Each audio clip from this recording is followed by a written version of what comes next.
Good evening, everyone. Happy Friday the 13th. How's it going? I see there's already like 4 people in the chat. Erica, Farmos.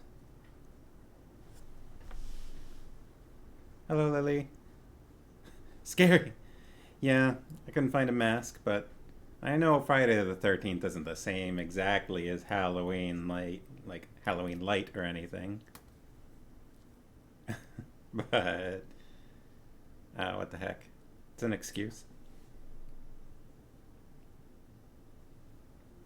I got a slightly different vest today. Still got the tie, though. You gotta be classy. Friday the 13th isn't an excuse to not be classy. Stinky Glitcho? What? What? I think I'm missing something there.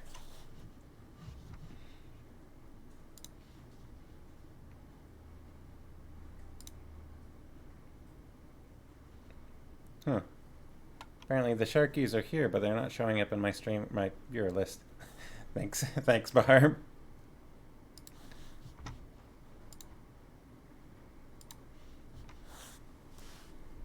There's a sticker with that? Oh, hi. Happy Friday. Besides it being Friday the 13th, it's also Friday. Congratulations on making it through another week, everybody. I see, that's the Stinky Glitcho. Yep, emote, Stinky Glitch. Alright, I gotcha. I got my vest and my axe and my blood potion.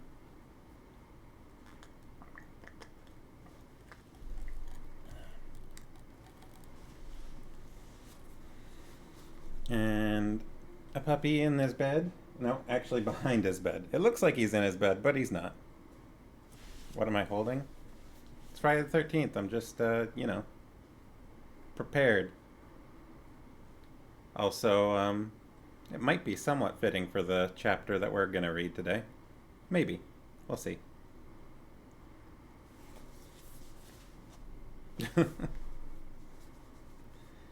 Yeah, I didn't have... Hold it up. Can you not see it well? It's for, chopping wood. That's what it's for. Where are you going, puppy?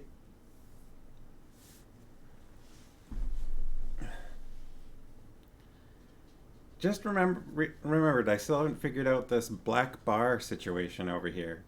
I said I was gonna figure that out, and yeah, the cow skull is for extra wood choppy.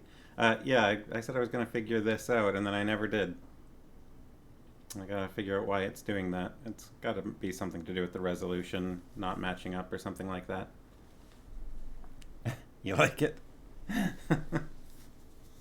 It's from a Halloween costume from a few years ago. I did a whole Minotaur thing. I decided not to wear the entire outfit because the big muscle vest shirt thing that went with it is, I don't know, a little weird. Maybe too much bulgy.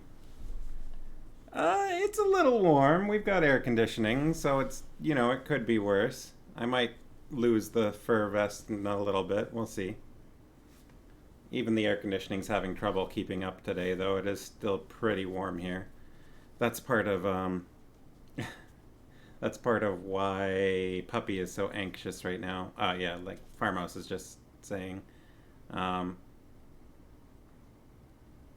Puppy really thinks we're about to go outside, but it's still a little too warm for that. Maybe after I'm done the stream tonight, it will have cooled down enough with the sun setting to take him out and about. But until then, it might be a little warm. Put that there so I don't have to hold it the whole night. On this side of me, you may see a couple of new additions to the wall. Here we have Bilbo and Dwalin getting carried away by the eagle. My poor arms, my poor legs. And up here, it's out of focus because it's in the background, of course, but here we've got Riddles in the Dark has joined the wall. Uh, yeah, we're gonna wait till it cools down a little bit before we take him out and about. But I'm glad that your doggies had fun out. Mia and John art. Mostly Mia. 4 out of 5 are Mia. And 1 from John. Need some variety. Mia's taking over the whole wall. And I don't know what I'm gonna do when these spots up here get filled up. I don't know if Spider-Man's gonna have to get taken down or moved or something, or we've got Ms. Marvel over on this side. Or if I'm just gonna have to start cycling them out and take down the oldest artworks and put up the newest, something like that.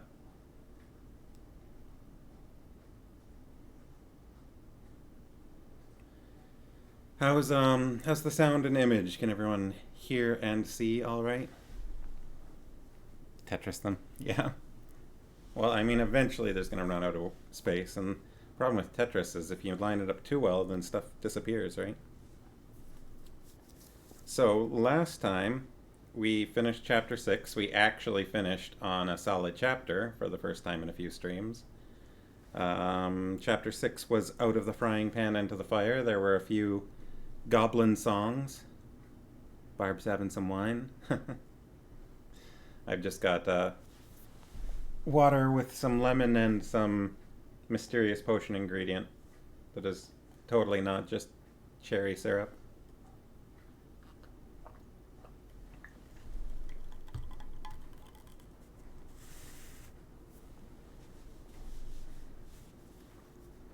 Yeah, some goblin songs in the last chapter, some Gandalf pinecone fire magic. That was pretty exciting. Gandalf almost ready to make a glorious last stand. Magic cherry syrup. Yeah. I need to also probably figure out how to superimpose the chat over onto, maybe if I can replace this black bar with the chat so that when I upload these videos, people have some context as to why I'm saying certain things, because I just randomly stop and read the chat, and then I'm sure when the video's up on YouTube, if someone sees me doing that, they're probably like, what is he talking about? If anyone even watches the videos on YouTube. I'm sure a couple of them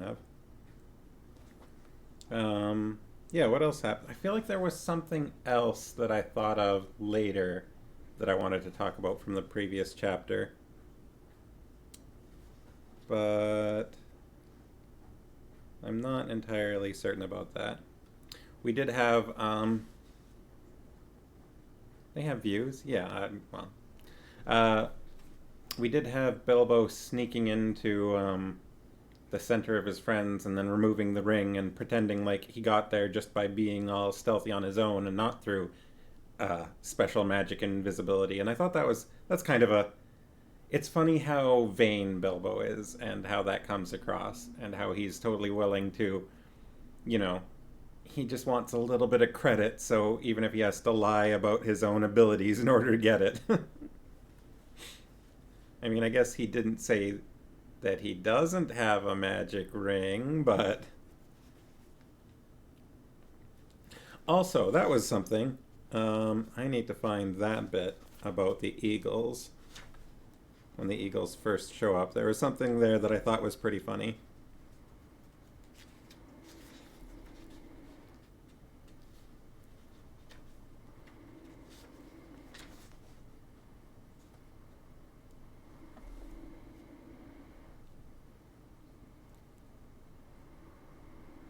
Yeah, it's this bit here. Um, yes, eagles aren't forks, but that's not what I wanted to talk about. Um, so we had the Lord of the Eagles wondering about what was going on in the forest, and then he flies up with his guards to take a look. And then there's this bit here that says, "Eagles are not kindly birds. Some are cowardly and cruel, but the ancient race of the northern mountains were the greatest of all birds." So it goes on about how great the giant eagles are, But the first bit about just normal eagles. They're not kindly, some are cowardly and cruel. What does Tolkien have against eagles, apparently? Apparently Tolkien is not the most impressed with your standard just eagle. If they're not a giant eagle, Tolkien doesn't want anything to do with them. Alright, well, it's 10 past. So if anyone doesn't have anything specific to say about the last chapter, we are moving on to chapter 7. There's the image for it, if it will focus. I'm always struggling with the focus here. Maybe I need to learn how to manually focus if I can. Any second now. A little back maybe? Too close? There we go. That's what we want to see. I don't know if you can see the horses on either side. Queer Lodgings. Does it look like maybe this guy's clothes might be similar to my own? Did I get that right? I don't think he has an axe though. I think that might be something else. That could be an axe handle there, an axe haft.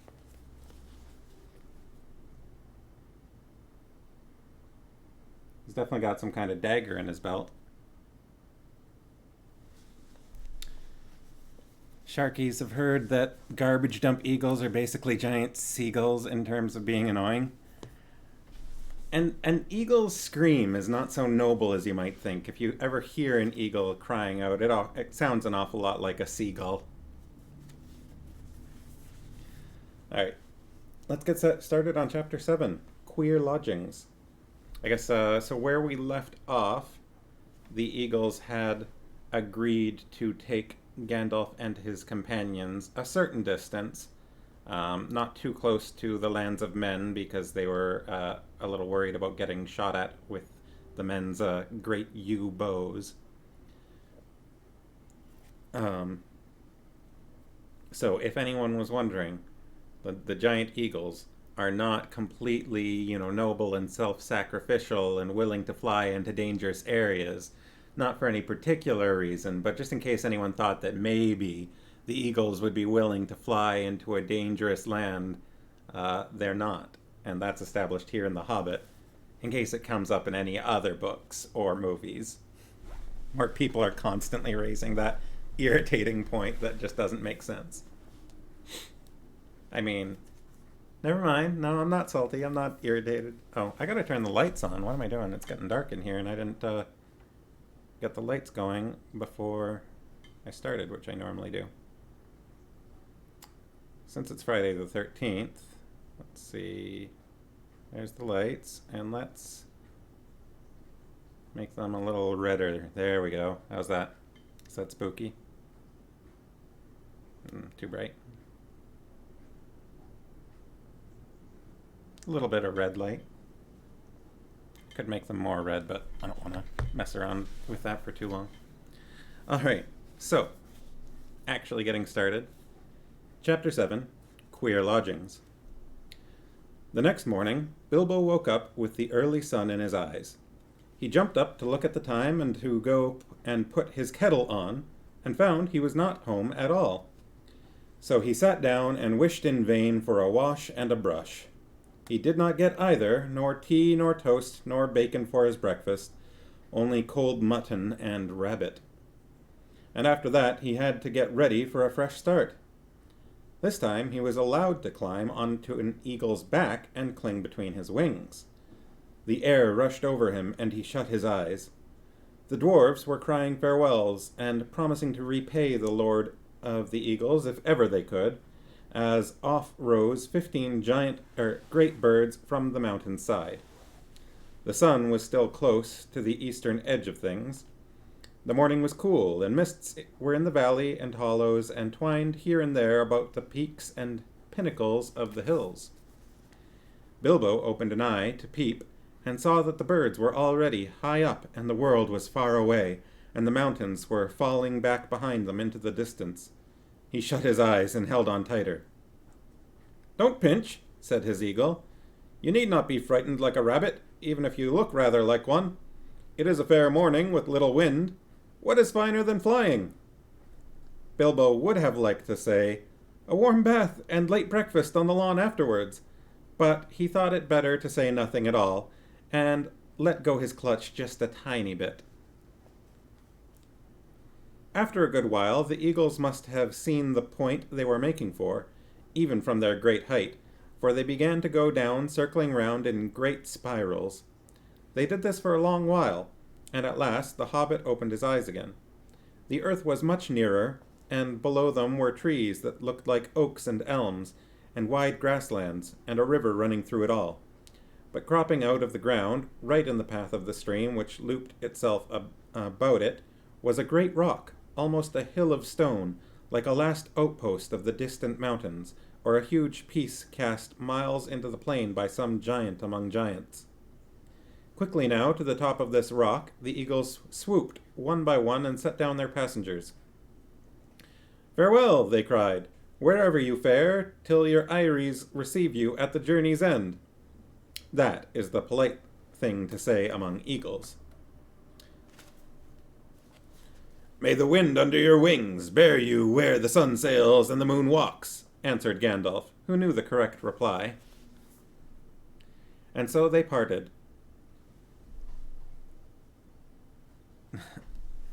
And though the Lord of the Eagles became in after days the king of all birds, and wore a golden crown, and his 15 chieftains golden collars, made of the gold that the dwarves gave them, Bilbo never saw them again, except high and far off in the Battle of 5 Armies.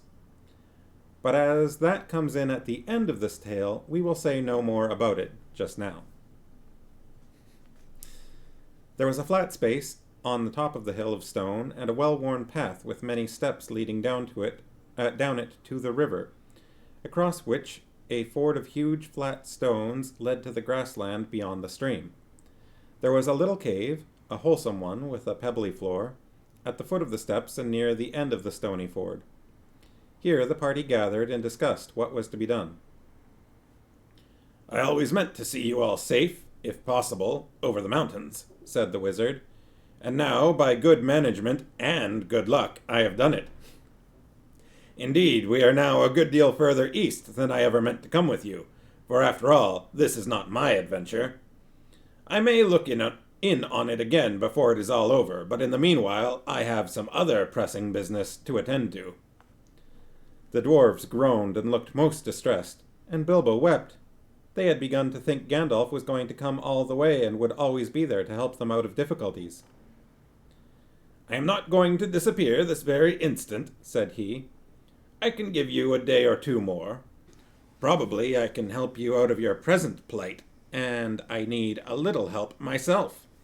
We have no food, and no baggage, and no ponies to ride, and you don't know where you are. Now, I can tell you that. You are still some miles north of the path which we should have been following, if we had not left the mountain pass in a hurry. Very few people live in these parts, unless they have come here since I was last down this way, which is some years ago. But there is somebody that I know of, who lives not far away. That somebody made the steps on the great rock. The Carrick, I believe he calls it. He does not come here often, certainly not in the daytime, and it is no good waiting for him. In fact, it would be very dangerous. We must go and find him. And if all goes well at our meeting, I think I shall be off, and wish you, like the eagles, farewell wherever you fare." They begged him not to leave them. They offered him dragon gold and silver and jewels, but he would not change his mind. We shall see, he said, and I think I have already earned some of your dragon gold, when you have got it." After that, they stopped pleading. Then they took off their clothes and bathed in the river, which was shallow and clear and stony at the ford. When they had dried in the sun, which was now strong and warm, they were refreshed, if still sore and a little hungry. Soon they crossed the ford, carrying the Hobbit, and then began to march through the long green grass and down the lines of wide-armed oaks and the tall elms. "And why is it called the Carrick?" asked Bilbo as he went along at the wizard's side. "He called it the Carrick because Carrock is his word for it. He calls things like that Carrocks, and this one is the Carrock because it is the only one near his home and he knows it well. Who calls it? Who knows it?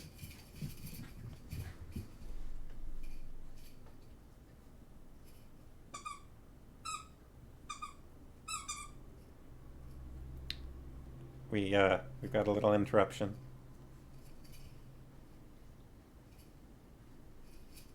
What you doing, Ben? I'm sorry, I didn't mean to interrupt. I guess I kinda did. But to be fair, you interrupted me first.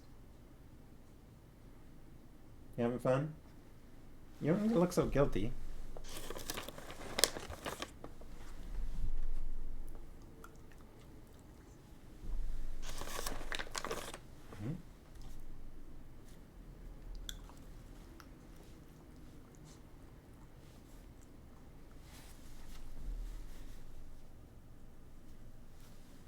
Can you sit? Can you sit?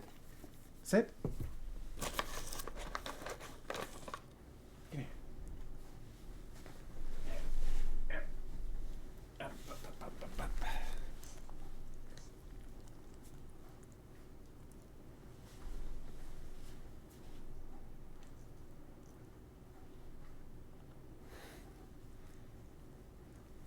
Okay.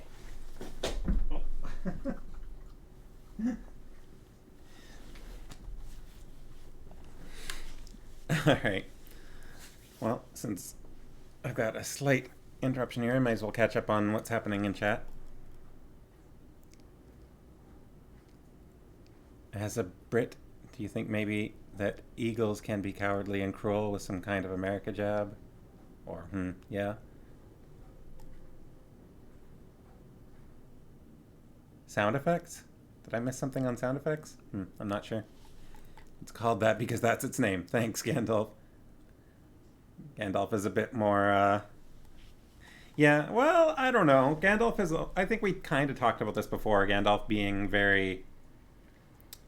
I don't want to say full of himself, but I definitely want to say that he's full of himself.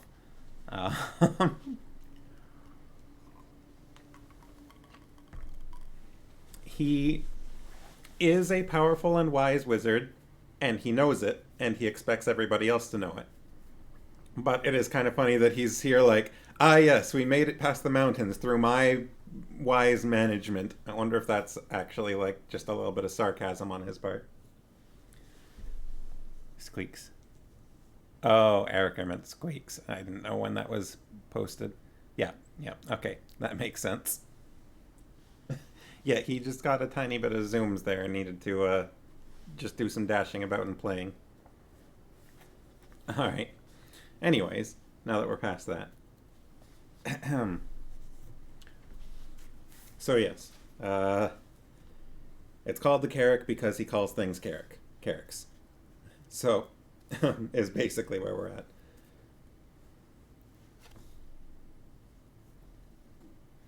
Alright, where were we? Who calls it? Who knows it? The somebody I spoke of. A very great person. You must all be very polite when I introduce you. I shall introduce you slowly, 2 by 2, I think, and you must be careful not to annoy him, or heaven knows what will happen. He can be appalling when he is angry, though he is kind enough if humored. Still, I warn you, he gets angry easily. The dwarves all gathered round when they heard the wizard talking like this to Bilbo. Is that the person you are taking us to now? They asked. Couldn't you find someone more easy-tempered? Hadn't you better explain it all a bit clearer? And so on. Yes, it certainly is. No, I could not, and I was explaining very carefully, answered the wizard crossly. If you must know more, his name is Bjorn. He is very strong, and he is a skin changer. What? A furrier? A man that calls rabbits conies when he doesn't turn their skins into squirrels? Asked Bilbo. Good gracious heavens! No, no, no, no! Said Gandalf. Don't be a fool, Mr. Baggins, if you can help it. And, in the name of all wonder, don't mention the word furrier. Again, as long as you are within 100 miles of his house, nor rug, cape, tippet, muff, nor any other such unfortunate word. He is a skin changer. He changes his skin. Sometimes he is a huge black bear. Sometimes he is a great, strong, black-haired man with huge arms and a great beard. I cannot tell you much more, though that ought to be enough. Some say that he is a bear descended from the great and ancient bears of the mountains that lived there before the giants came. Others say that he is a man descended from the first men who lived before Smaug or the other dragons came into this part of the world, and before the goblins came into the hills out of the north. I cannot say, though I fancy the last is the true tale. He is not the sort of person to ask questions of. At any rate, he is under no enchantment but his own. He lives in an oak wood and has a great wooden house, and as a man he keeps cattle and horses, which are nearly as marvelous as himself. They work for him and talk to him. He does not eat them, neither does he hunt or eat wild animals. He keeps hives and hives of great fierce bees, and lives most on cream and honey. As a bear he ranges far and wide. I once saw him sitting all alone on the top of the Carrock at night, watching the moon sinking towards the misty mountains, and I heard him growl in the tongue of bears, "The day will come when they will perish, and I shall go back." That is why I believe he once came from the mountains himself. Bilbo and the dwarves had now plenty to think about, and they asked no more questions. They still had a long way to walk before them. Up slope and down dale they plodded. It grew very hot. Sometimes they rested under the trees, and then Bilbo felt so hungry that he would have eaten acorns if any had been ripe enough yet to have fallen to the ground. It was the middle of the afternoon before they noticed that great patches of flowers had begun to spring up, all the same kinds growing together, as if they had been planted. Especially there was clover, waving patches of coxcomb clover and purple clover. There was a buzzing and a whirring and a droning in the air. Bees were busy everywhere. And such bees! Bilbo had never seen anything like them. If one was to sting me, he thought, I should swell up as big again as I am. They were bigger than hornets. The drones were bigger than your thumb, a good deal, and the bands of yellow on their deep black bodies shone like fiery gold. Bigger than my thumb? Such bees! We are getting near, said Gandalf. We are on the edge of his bee pastures. Bee pastures. After a while they came to a belt of tall and very ancient oaks, and beyond these to a high thorn hedge, through which you could neither see nor scramble. You had better wait here, said the wizard to the dwarves, and when I call or whistle, begin to come after me.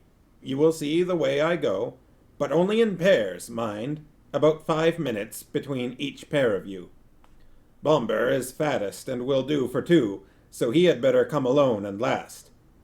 Come on, Mr. Baggins, there is a gate somewhere round this way. And with that he went off along the hedge, taking the frightened hobbit with him. Oh. Is the stream still going? Yep. Okay. I got a weird error message on my end. Oh, no, still good. Murder hornets? No, these are bees. Nice, friendly drone bees. They're always taking shots at, Bombur. Though he doesn't really seem to mind.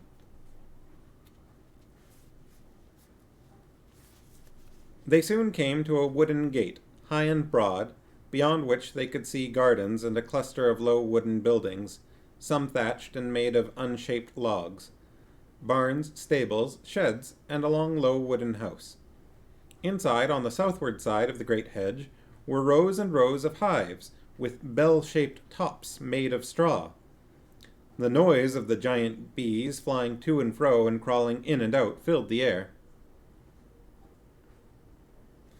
The wizard and the hobbit pushed open the heavy creaking gate and went down a wide track towards the house. Some horses, very sleek and well groomed, trotted up across the grass and looked at them intently with very intelligent faces. Then off they galloped to the buildings. "They have gone to tell him of the arrival of strangers," said Gandalf. Soon they reached a courtyard, 3 walls of which were formed by the wooden house and its 2 long wings. In the middle there was lying a great oak trunk with many lopped branches beside it. Standing near was a huge man with a thick black beard and hair, and great bare arms, B-A-R-E is how it's spelled here, and legs with knotted muscles.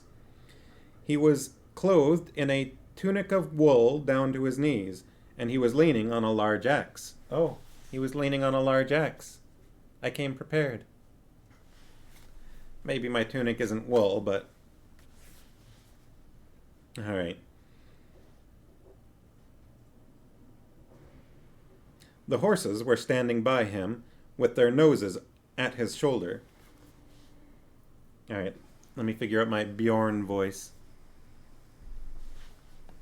An important distinction for Bjorn. Oh, no, it's spelled B-E-O-R-N, not J. Yeah, B-E-O. Bare arms versus bare arms. Yeah, that's right. B-A-R-E versus B-E-A-R. More gossip than even the elves. Gandalf secretly spies on people. Yeah, well, gotta stay informed, I guess. I don't know. I guess he was just in the neighborhood, and maybe he was coming to visit Bjorn, and then he was like, well, can't visit him while he's a bear, but might as well see what he's up to. But it sounds like Gandalf also speaks bear, if he could understand the tongue of bears there. All right, let's see. Bjorn voice.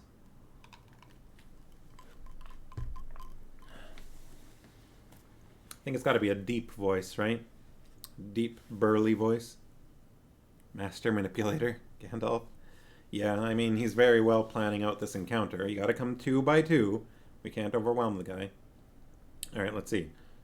Deep voice. Deep voice. How's that? Does that sound like Bjorn? "Oh, here they are," he said to the horses. "They don't look dangerous. You can be off." He laughed a great rolling laugh, put down his axe, and came forward.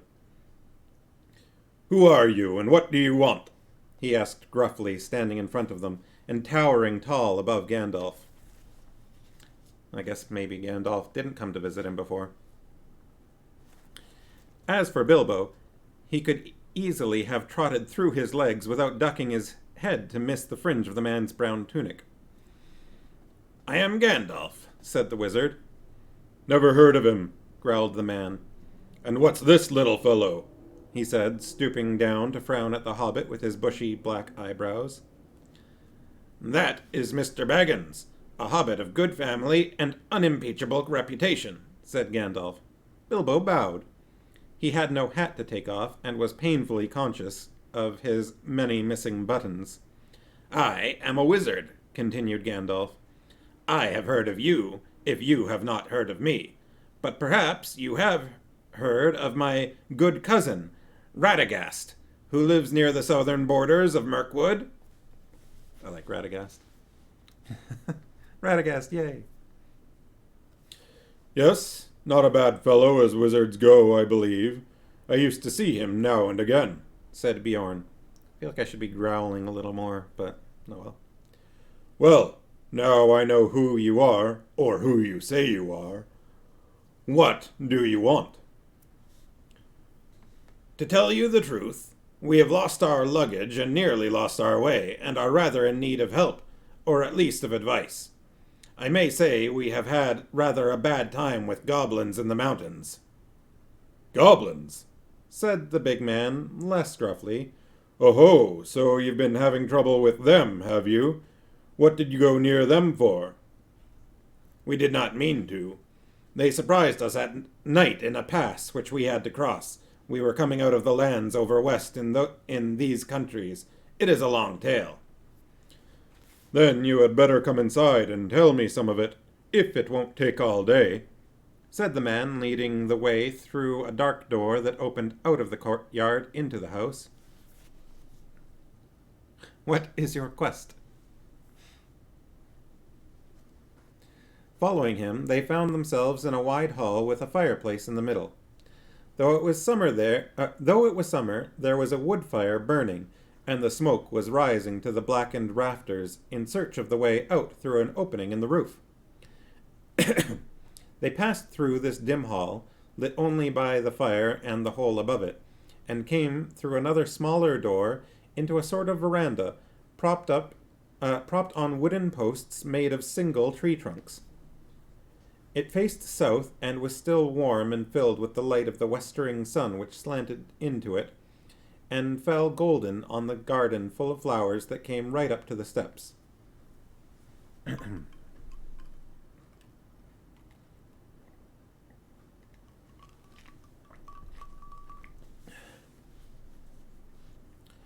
Here they sat on wooden benches while Gandalf began his tale, and Bilbo swung his dangling legs and looked at the flowers in the garden, wondering what their names could be, as he had never seen half of them before.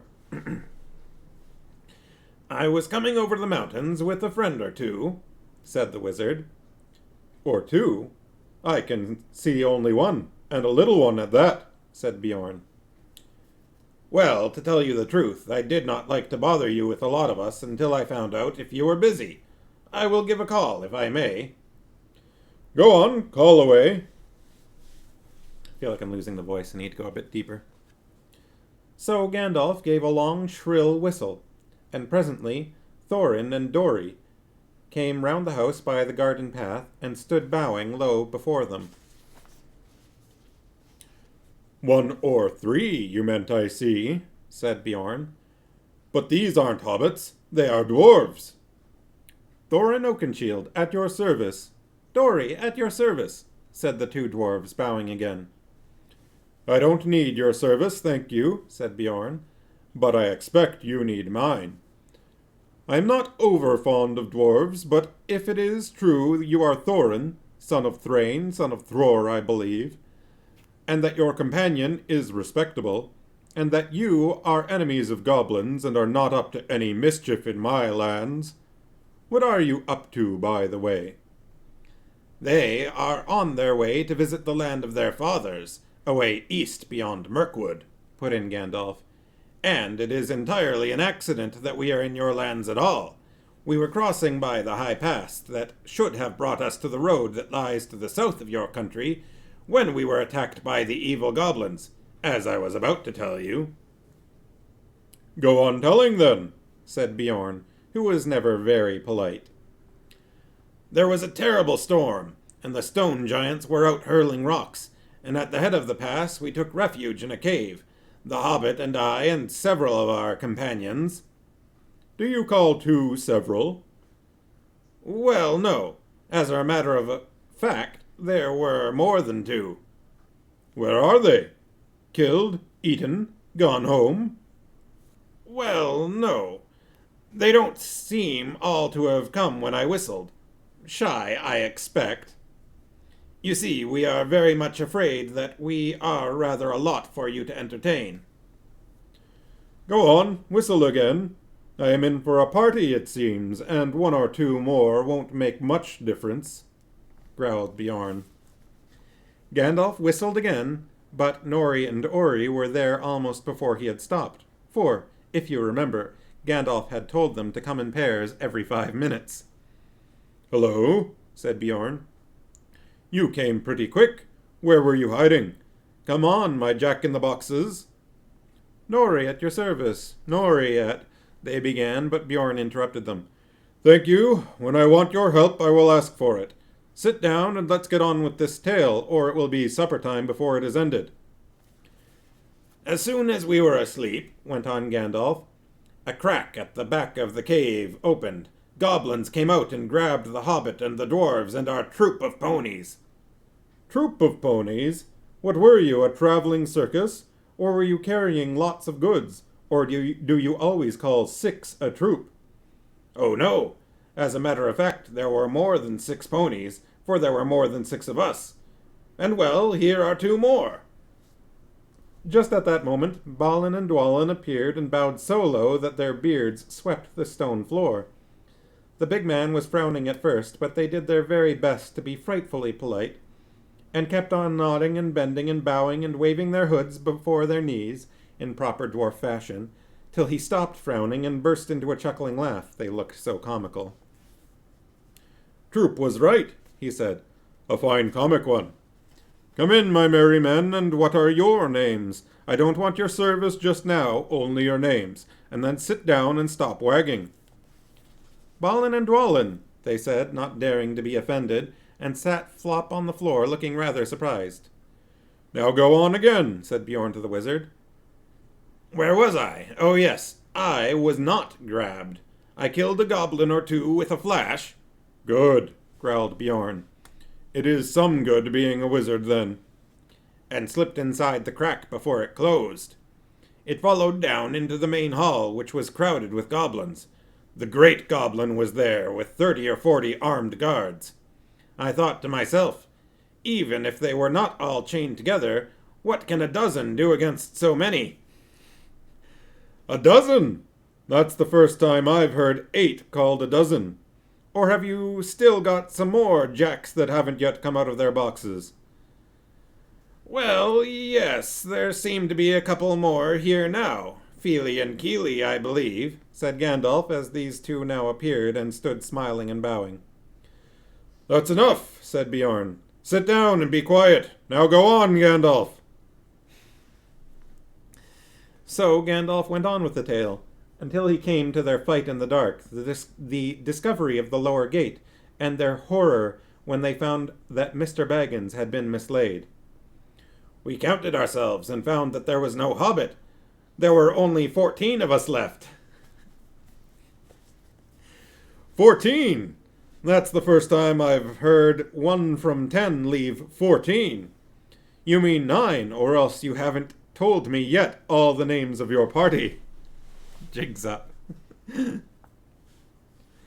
"Well, of course, you haven't seen Oin and Gloin yet, and bless me, here they are. I hope you will forgive them for bothering you." "Oh, let them all come. Hurry up, come along, you 2, and sit down. But look here, Gandalf, even now we have only got yourself and 10 dwarves and the hobbit that was lost. That only makes 11, plus 1 mislaid, not 14. Unless wizards count differently to other people. But now, please get on with the tale." Bjorn did not show it more than he could help, but really he had begun to get very interested. You see, in the old days, he had known the very part of the mountains that Gandalf was describing. He nodded and he growled when he heard of the hobbits' reappearance, and of their scramble down the stone slide, and of the wolf ring in the woods. When Gandalf came to their climbing into trees with the wolves all underneath, he got up and strode about and muttered, "I wish I had been there. I would have given them more than fireworks." "Well," said Gandalf, very glad to see that his tale was making a good impression, "I did the best I could. There we were, with the wolves going mad underneath us, and the forest beginning to blaze in places, when the goblins came down from the hills and discovered us. They yelled with delight and sang songs making fun of us. 15 birds and 5 fir trees." "Good heaven," growled Bjorn. "Don't pretend that goblins can't count. They can. 12 isn't 15, and they know it." "And so do I. There were Biffer and Boffer as well. I haven't ventured to introduce them before, but here they are." In came Biffer and Boffer. "And me," gasped Bomber, puffing up behind. He was fat and also angry at being left till last. He refused to wait 5 minutes and followed immediately after the other two. Yeah, he's got a point. He shouldn't have been left behind. It's kind of the Scheherazade tactic. Get someone to agree by stringing them along with the story. Gandalf did a good job, I think. It's a very interesting telling of the story. "Well, now there are 15 of you. And since goblins can count, I suppose that is all that there were up the trees. Now perhaps we can finish this story without any more interruptions." Mr. Baggins saw then how clever Gandalf had been. The interruptions had really made Bjorn more interested in the story, and the story had kept him from sending the dwarves off at once like suspicious beggars. Well, there you go. Getting an explanation right here. He never invited people into his house if he could help it. He had very few friends, and they lived a good way away, and he never invited more than a couple of these to his house at a time. Now he had got 15 strangers sitting in his porch. By the time the wizard had finished his tale and had told of the eagle's rescue and of how they had all been brought to the Carrack, the sun had fallen behind the peaks of the misty mountains, and the shadows were long in Bjorn's garden. "A very good tale," said he.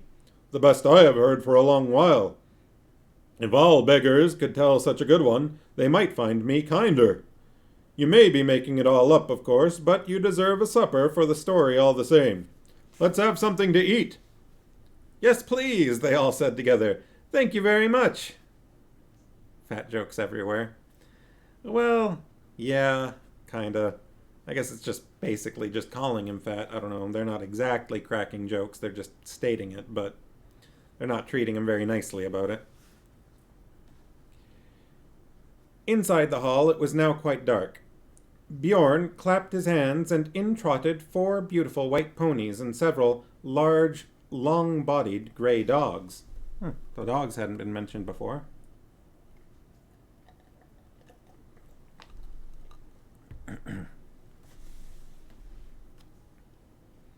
Bjorn said something to them in a queer language like animal noises turned into talk.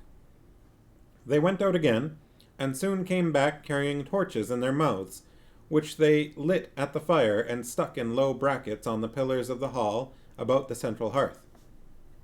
The dogs could stand on their hind legs when they wished, and carry things with their forefeet. Talented. Quickly they got out boards and trestles from the side walls and set them up near the fire. Then, "Ba, ba, ba," was heard, and in came some snow-white sheep, led by a large coal-black ram. One bore a white cloth embroidered at the edges with figures of animals. Others bore on their broad backs trays with bowls and platters and knives and wooden spoons, which the dogs took and quickly laid on the trestle tables. These were very low, low enough even for Bilbo to sit at comfortably. Beside them, a pony pushed 2 low-seated benches with wide rush bottoms and little short, thick legs for Gandalf and Thorin, while at the far end he put Bjorn's big black chair of the same sort, in which he sat with his great legs stuck far out under the table. These were all the chairs he had in his hall, and he probably had them low like the tables for the convenience of the wonderful animals that waited on him. What did the rest sit on? They were not forgotten. The other ponies came in rolling round drum-shaped sections of logs, smoothed and polished, and low enough even for Bilbo. So soon they were all seated at Bjorn's table, and the hall had not seen such a gathering for many a year. There they had a supper, or a dinner, such as they had not had since they left the last homely house in the west, and so said goodbye to Elrond. The light of the torches and the fire flickered about them, and on the table were 2 tall red beeswax candles. All the time they ate, Bjorn in his deep rolling voice told tales of the wild lands on this side of the mountains, and especially of the dark and dangerous wood that lay outstretched far to north and south, a day's ride before them, barring their way to the east, the terrible forest of Mirkwood. The dwarves listened and shook their beards, for they knew that they must soon venture into that forest, and that after the mountains it was the worst of the perils they had to pass before they came to the dragon's stronghold. When dinner was over, they began to tell tales of their own, but Bjorn seemed to be growing drowsy and paid little heed to them. They spoke most of gold and silver and jewels and the making of things by smithcraft, and Bjorn did not appear to care for such things. There were no things of gold or silver in his hall, and few save the knives were made of metal at all. They sat long at the table with their wooden drinking bowls filled with mead. The dark night came on outside. The fires in the middle of the hall were built with fresh logs, and the torches were put out. And still they sat in the light of the dancing flames, with the pillars of the house standing tall behind them, and dark at the top like trees of the forest. Whether it was magic or not, it seemed to Bilbo that he heard a sound like wind in the branches stirring in the rafters, and the hoot of owls. Soon he began to nod with sleep, and the voices seemed to grow far away, until he woke with a start. The great door had creaked and slammed. Bjorn was gone. The dwarves were sitting cross-legged on the floor around the fire, and presently they began to sing. Of course they did. Some of the verses were like this, but there were many more, and their singing went on for a long while. Here we have another song.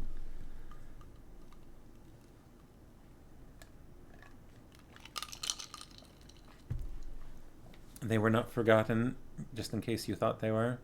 Mirkwood. It's spelled with an I, M-I-R-K. Could imagine Tolkien's kids asking, did they forget about seats for Bilbo and the other dwarves? No, they were not forgotten. They had discs of wood. I know you don't have the book in front of you. I'm just letting you know. Sing, sleet, sing. Yeah, okay, here we go. Let's see if I can manage a dwarven-sounding chant at least.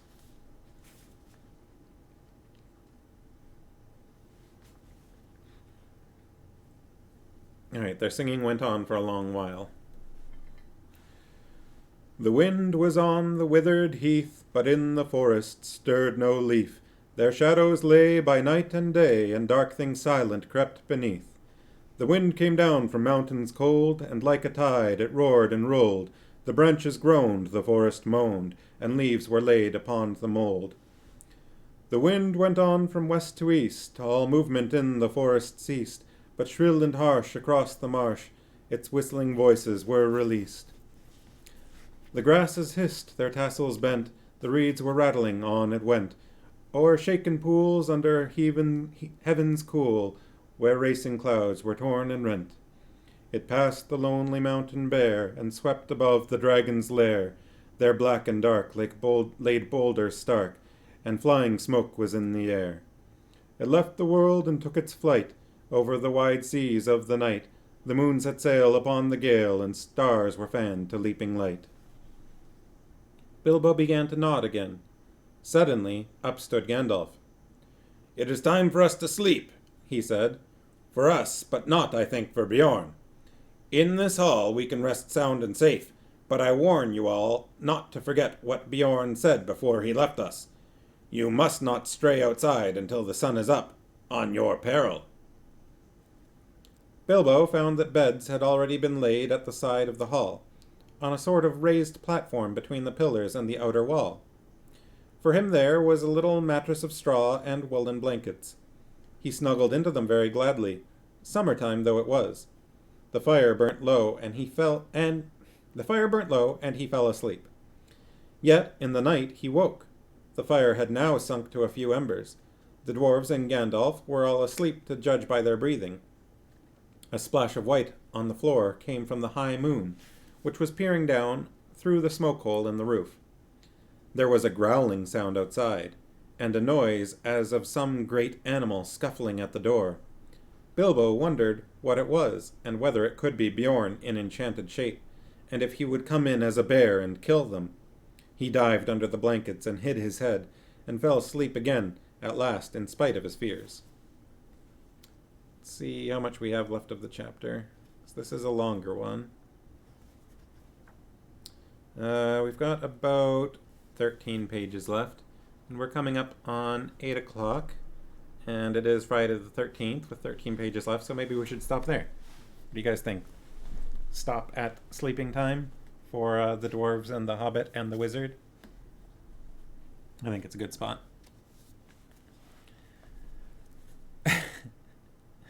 Well, I hope they can hold it for tonight if they have to pee. Sharkies. So a bit of an interesting chapter. I like Gandalf's storytelling style. In this type of book, it seems that wizards are always good storytellers. Yeah, maybe there's a bathroom. Maybe there's a bathroom off of the hall. I don't know why you called it that, Farm Mouse. Did you forget the word bathroom? The songs are wonderful. Ugh, I'm glad somebody thinks so. At least I do like. While I don't necessarily think I'm very good at singing them, I do appreciate Tolkien's writing of them and including them in the story. I think they add a depth to the world. They make Erica suspect Tolkien has never heard a song before. Wow.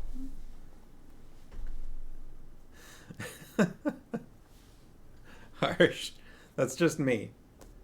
I imagine somebody with some musical talent could make them sound a little nicer. Just kidding. Yeah, right. I believe you.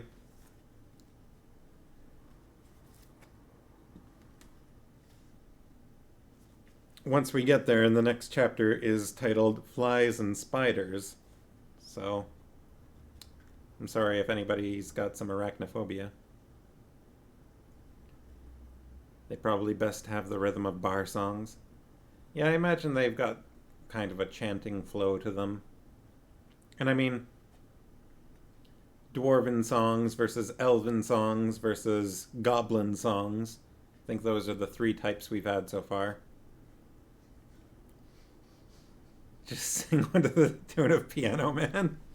The grasses hissed, their tassels bent, the reeds were rattling, on it went. I'm not going to do any more than that.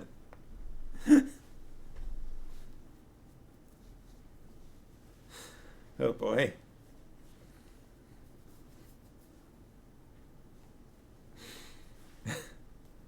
You're the dragon man. You're the bear man. I can't make bear man sound like piano man. Not enough syllables.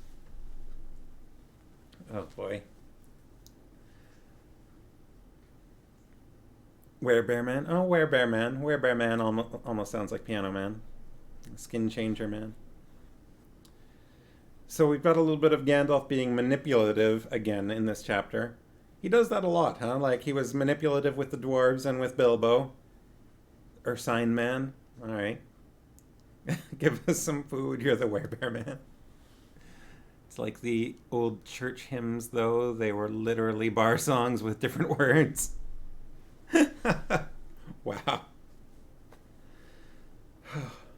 But yeah, Gandalf manipulating the dwarves at the beginning to bring Bilbo along. Manipulating Bilbo to go along with the dwarves. Now manipulating Bjorn to let them all in with a clever story. And his little increasing the count by one.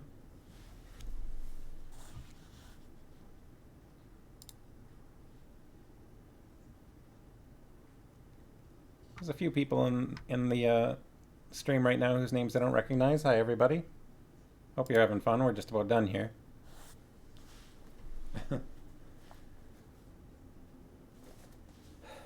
So yeah, I don't know. I like that chapter. I think it's a nice break in between the dangers of the Misty Mountains and the goblins and the dangers of the Mirkwood to come. I like that there's a little bit of a not entirely safe haven, but mostly. You know, there's the risk of things being dangerous, but for the most part, you know, they had a bath in this chapter and they had a good meal and a nice rest. The chapter could have been called "To Boil a Frog."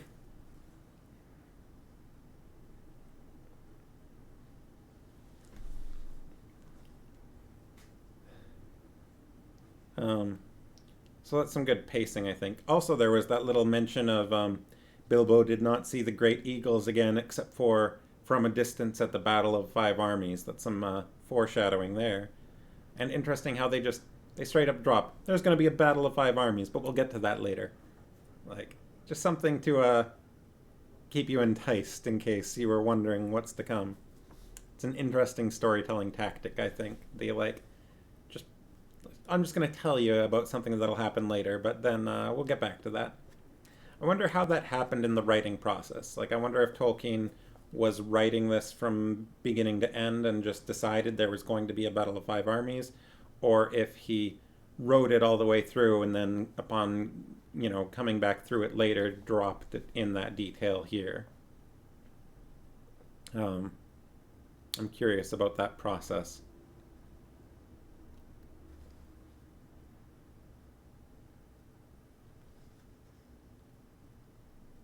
Also interesting how much Gandalf knew about Bjorn, despite apparently having never met him. It's interesting, he kind of talks about him as if he knows Bjorn very well, and then it turns out this is them meeting for the first time. Gained a lot of insight into his writing process by reading letters from Father Christmas. Alright, I hadn't heard of that. So, what do you think then in this situation? Based on your insights into the writing process, do you think he came back and dropped in that detail, or do you think he planned it out ahead of time? But yeah, Gandalf and Bjorn meeting for the first time, and yet Gandalf knew that Bjorn calls many things Carracks, and this one is the Carrack because it's the closest such to his home, and that he probably came from the mountains because Gandalf heard him speaking in Bear tongue that he will go back there one day. Series of letters from Father Christmas that he sent to his kids that builds as it goes. Oh, that's interesting. Yeah, some hints here as to how Gandalf gathers up all his knowledge and how it kind of seems like he just doesn't forget anything. Wizard meetings.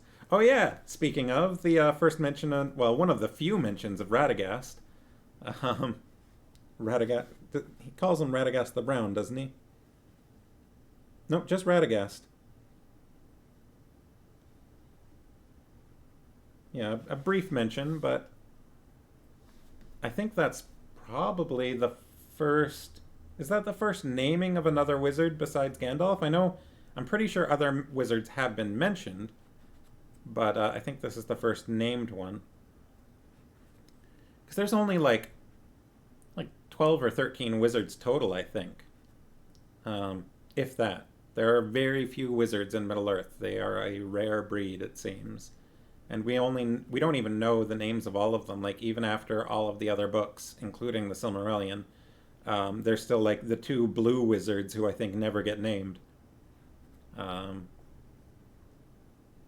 know Radagast had a much larger part in the movies, which, I kind of enjoyed that despite it not being, drawn from the books. But they made him into a pretty interesting character in the Peter Jackson films, and I was okay with that. He was fun. Radagast is a fun name. It's fun to say. Radagast. Give it a shot. Did anything else stand out in particular to anyone out of this chapter? Erica also thought he was a good expansion in the films. Yeah, I didn't begrudge the films all of the extra content that they put into there. Some of it was a little cheesy, but I didn't mind every piece of it. There were some fun moments. Bilbo got to actually ride on an eagle's back this time rather than dangling off of a dwarf's legs. That would be a terrifying thing. Sharky's wish there was a good film version of Bjorn's animal servants. Yeah. Bjorn was in the Peter Jackson films, right? It's funny that, even expanding, even when they're going so far as to, expand the films and, add content to them entirely, write entirely new storylines for these movies, they still leave bits out that were in the books. You'd think, okay, if we're gonna stretch things out so that we can make more movies, you'd think they'd at least include all of the content that was in here in the first place rather than making up new stuff and cutting out stuff that exists. Like, I feel like there were some characters that still didn't make the cut, which is kind of funny. Yeah, I feel like I remember. I feel like I remember the bees. I remember the bees being in the films, although I think they were a little bit larger than even thumb-sized there. Um,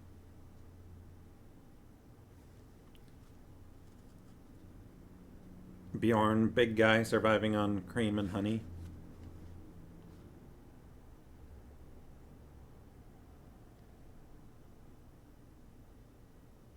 Also, Bilbo's little bit here um, where Gandalf was saying that Bjorn was a skin changer, and Bilbo asks if he's a furrier, a man that calls rabbits conies when he doesn't turn their skins into squirrels. I don't think I have any idea what that means. Calls rabbits conies when he doesn't turn their skins into squirrels. Like skinning a rabbit and then making a little stuffed squirrel out of it? Is that. I don't know. I don't know what's going on there. Erica doesn't really remember Bjorn in the films, but doesn't have a great memory for movies. Yeah, I know what you mean. It's maybe talking about a taxidermist. Yeah. Yeah, it's a strange line, and Gandalf didn't like it at all. It seems like Bjorn is. I guess Bjorn's technically not exactly a vegan because he survives on cream and honey, but it seems like the cream and honey that he gets is sort of gathered through cooperation with the animals. So I suppose it's at the very least animal friendly products. He's a vegetarian. Yeah, but I'd say he's an ethically sourcing vegetarian.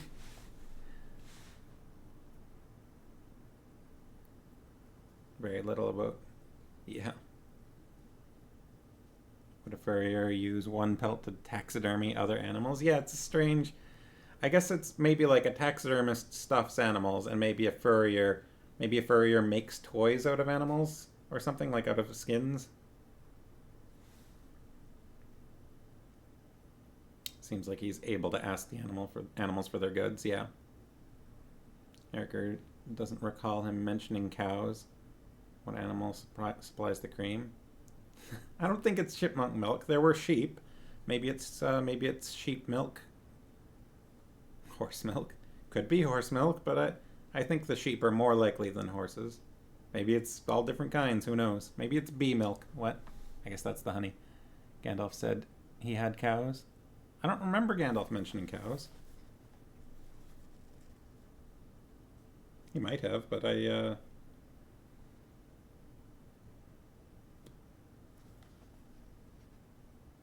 let's see.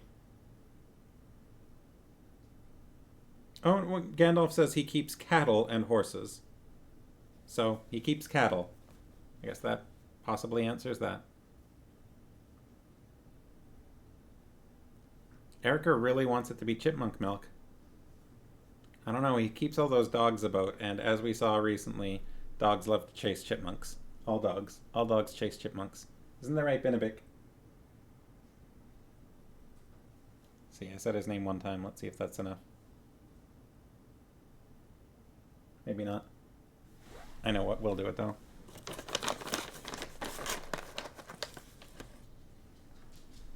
All I had to do was reach over and make a rustling noise. Hey, you like to chase chipmunks? Yep, that's it. You can go.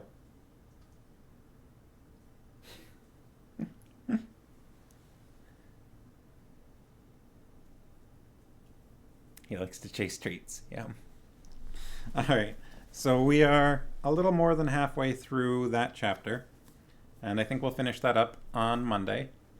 And we'll see whether that's enough time to stop, or if we're going to continue into flies and spiders, which is what, chapter 9? Chapter 8. Chapter 8. So we are currently on page 160 of The Hobbit, out of a total of 361 pages. So we're not quite halfway through, but we're getting close.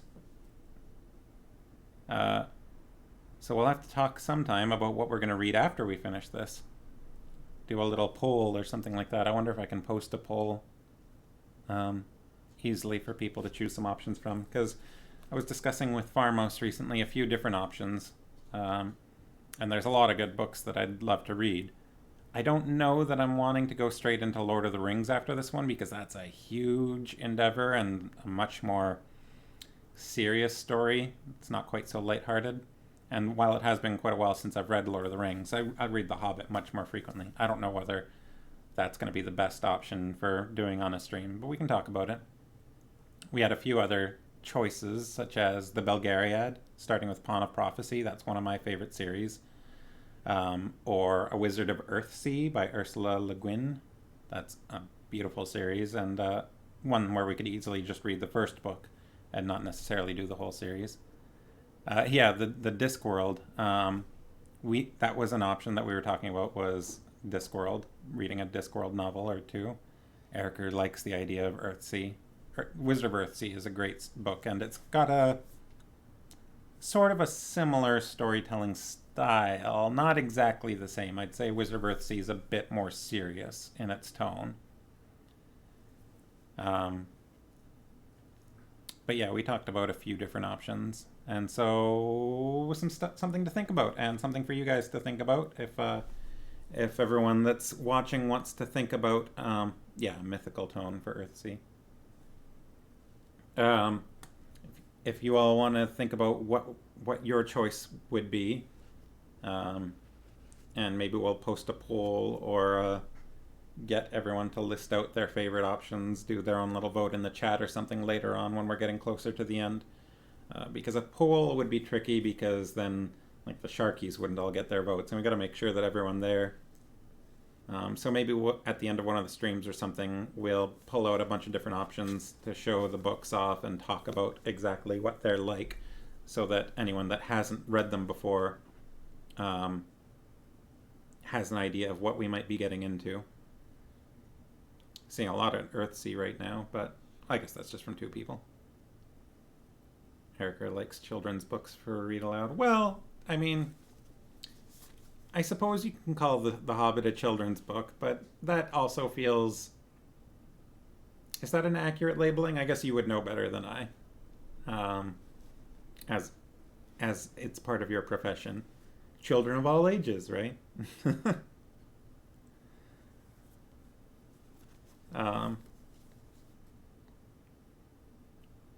Yeah, I think personally I kind of am leaning towards the Belgariad, but A Wizard of Earthsea is also a favorite of mine, so... And, I mean, the Discworld books are just fantastic. Sharkies once did Hitchhiker's Guide to the Galaxy as a read aloud. I thought about that. That one, it's such a different style. That's the thing with a Discworld book, is I'd have to be stopping constantly to do the footnotes. I don't know how well that would work out loud. I'm sure we would manage. Erica considers children's book all ages, but generally they don't have adult content. Yeah, that's fair. All right, well, it's now just about 8:15, so we should probably shut things down for the evening. Hope everyone enjoyed. And have a good weekend. I hope everybody's gonna relax a little bit over the weekend, do something fun, hopefully. Hopefully the smoke doesn't shut everyone down too hard. But have a good night and have a good weekend. And hopefully I'll see you all on Monday. Same sleet time, same sleet channel. Good night.